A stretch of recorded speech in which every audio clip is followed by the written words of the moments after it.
Hi, good afternoon. Thanks for bearing with us on the last session before you get to have cocktails. So I'm here to provide a little bit of insight into one publisher's perspective. Hopefully this will ring a lot of bells with you in terms of activity that you're already doing as well. So,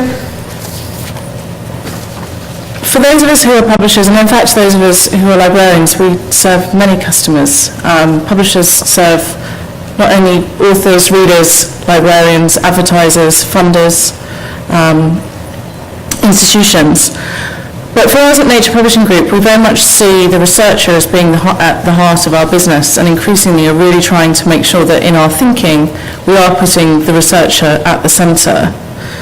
And they're really fueling our new thinking about new initiatives. So when I think about how people think about publishers and how we often think about ourselves, actually, we've been the place where you come to. You come to us to find stuff to read. You come to us to publish your content and your research.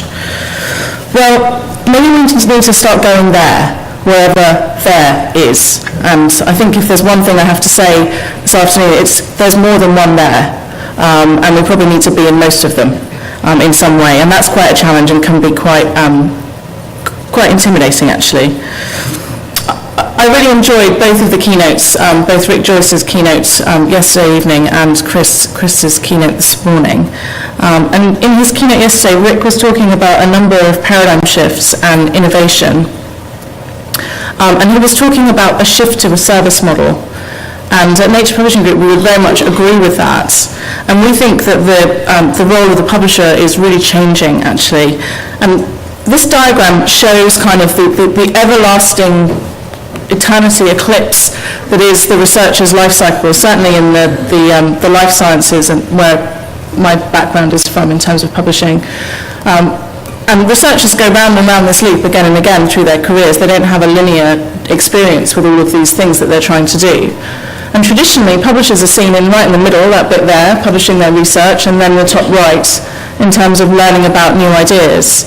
And so what we're trying to do is we're trying to be with them on every stage of that journey.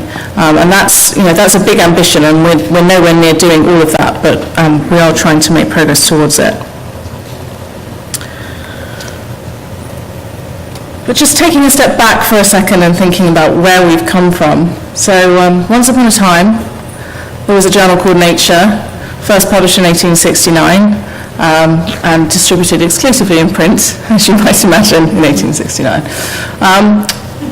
It was quite an impressive day for us when it started looking a bit more like this. And then about 15 years ago, quite proud of ourselves when it really started to look more like this. And felt like we were really making progress when it started to look more like this.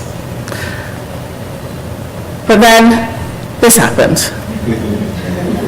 And this, and this, and this, and this, and this. And it was no longer enough for us just to be on our website. It was no longer enough, and hasn't been enough for a number of years actually, for us to be in our library customers' catalogues, because I would imagine that a lot of Becky's users go straight to Google. I know certainly in terms of traffic traffic to the nature.com website, Google is still in the top 5 referrers. And so we really started to think about the fact that we needed to be everywhere and anywhere. And so we work with a lot of different services to provide that. We work with, as I'm sure you do, we work with aggregators, we work with document delivery services, we work with article rental services, we also work with discovery services. And I think actually, thinking about how librarians and publishers and technologists should be working together, that actually makes all of us essential. This is a very symbiotic relationship we have going on, and you take one piece out of that puzzle and it wouldn't work. So our traffic, our content is now all over the place, and it's not always on nature.com by any means. But actually what we've seen is traffic hasn't gone down to nature.com in the past 5 years. It's actually gone up, and it's gone up by more than 50% in those 5 years. And we also go to where our readers increasingly are. Now, they're not all on social media, but actually quite a lot of them are, and there's some really interesting conversations going on Twitter. It's amazing how much of a conversation you can have in 140 characters, including spaces. So we're on Twitter, we're on Facebook, YouTube, Pinterest, and social media now accounts for about 5% of our traffic to nature.com. It varies from month to month, and a single article can skew that by as much as 1 million views. And it's been fairly evenly split over the past few months. And the secret here is not people like me, by the way, it's editors. So your communications people and your marketing people can really help. They can really help you do this well, set it up properly, they can help keep it going. But our most successful social media accounts are run by our editors. They're the ones who get the most engagement, the most conversation, actually the most traffic, the most follows, because the community want to hear what editors have to say. So I would really encourage you, if you're worrying and thinking about how to get engaged with social media, to find editors that are keen to work on it and give them permission to go and have some conversations. And one of the reasons I know that is that our online news editor for Nature, the Nature Front Half team, left us a few months ago. He was stolen by The Economist, which was very rude of them. And the traffic that we've seen coming from Reddit has actually really decreased since he left us, because we don't have this, still have lots of engagement, but it's not the same level. So one editor can really make the difference. But that's just traffic, so that's not engagement. So engagement is about having conversations, listening as well as talking, responding to people. We use Twitter as a customer service feedback mechanism. We use it to solve problems. But we've done polls on social media. We do a lot of market research using online surveys. And if you want to talk about being social, we actually still host events where people come and meet each other and talk to each other. Novel idea, I know. One of the other ways that we're using the social web is to recreate that sense of physical being together and having a conversation in an online way. So some of our editors have hosted some really successful journal clubs using Google Plus and using the Hangout functionality. This one was about a year ago. We had 377 people, very exact, join at the time. But after that, over 1,800 people actually watched the journal club afterwards. So this was an editor with some of the authors actually meeting to talk about a piece of research. And 7% watched the whole thing, which was an hour. 14% watched half an hour, which in terms of online viewing for a piece of video is really quite amazing. And in terms of traffic and in terms of what we had limited questions, but we saw the article downloads rise by over 50% to make it one of the most downloaded articles. And we've done another one since and had a similarly positive response. Lots and lots of researchers at institutions are actually running journal clubs themselves. I think this is a really interesting way that publishers could get involved in the discussion with our customers.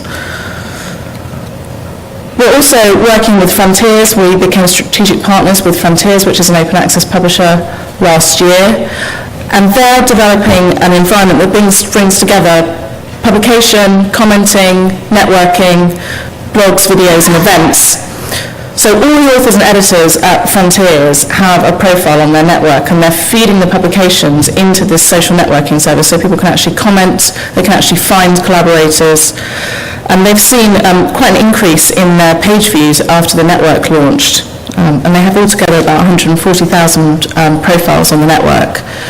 And engagement and activity varies, as you might expect, but it's a base to build on. And I think this idea of bringing together collaborations and articles in the way that we see on other services, similar services, is a really interesting one. One of the other things we do is we actually show people what other people are finding interesting. So we do that through widgets on our website, but we also have article-level metrics on nature.com. So we're using one of our sister businesses, part of the digital science family, or Metric, to deliver information about blogs and social media, but we also pull through citation data and download data so that people can see what other people are finding interesting and what they're talking about. And this is all in front of the paywall, by the way, so you don't need to be a subscriber to see the metrics. And then I mentioned moving beyond traditional publishing services, and these are just some of the examples of things that we're doing. So Scientific American, as part of the Nature Publishing Group family, has a very successful blog network which is primarily active researchers and science communicators, actually talking to each other and having quite vibrant conversations, sometimes being quite critical of us, which I think shows that it's a real community if they're being critical of the publisher that's hosting it. We also provide services to help researchers with their careers. So Nature Jobs is our long-standing jobs board, and if anybody was in the freemium session that I was in earlier on, Nature Jobs has been operating a freemium model for quite some time, very successfully. So there's another interesting case study of a freemium business model. That job service has expanded beyond just a jobs board into a careers database, a CV database, and career expos. And then we're also starting to get into services for researchers, so researchers in their institutions. I know that I've run over, so I'm going to stop on my last slide, which is basically to say that through all of these activities, we're starting to get closer to being able to really touch researchers and be part of their life cycle at every stage as they go through. And Digital Science is a sister business to Nature Publishing Group, and I know that Phil's going to tell you a bit more later on about some of the things that Digital Science are doing, but together we're really actually managing to make some progress there. So thank you.